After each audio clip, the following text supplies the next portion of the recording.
అలసులు మందబుద్ధియుతులల్పతరాయువులు గ్రరోగ సంకలితులు మందభాగ్యులు సుకర్మములివియుంజేయజాల రీ కలియుగమందు మానవులు కావున నెయ్యది సర్వసౌఖ్యమై ఎలవడు ఏమిటి బొడము ఆత్మకు శాంతి మునీంద్ర చెప్పవే.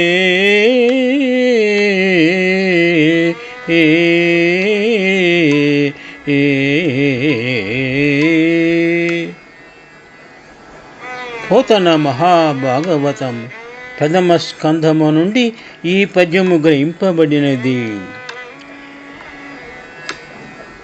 శౌనకాది ఋషులు ఈ విధముగా సూత మహర్షిని ప్రశ్నించినారు.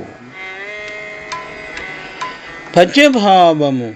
మునీంద్ర, ఈ కలియుగములోని మానవులందరూ సోమరిపోతులు, మందబుద్ధులు, మందభాగ్యులు, అల్పాయుష్కులు, నానా విధాలైన భయంకర వ్యాధులు పట్టి పల్లారుస్తున్న దురదృష్టవంతులు.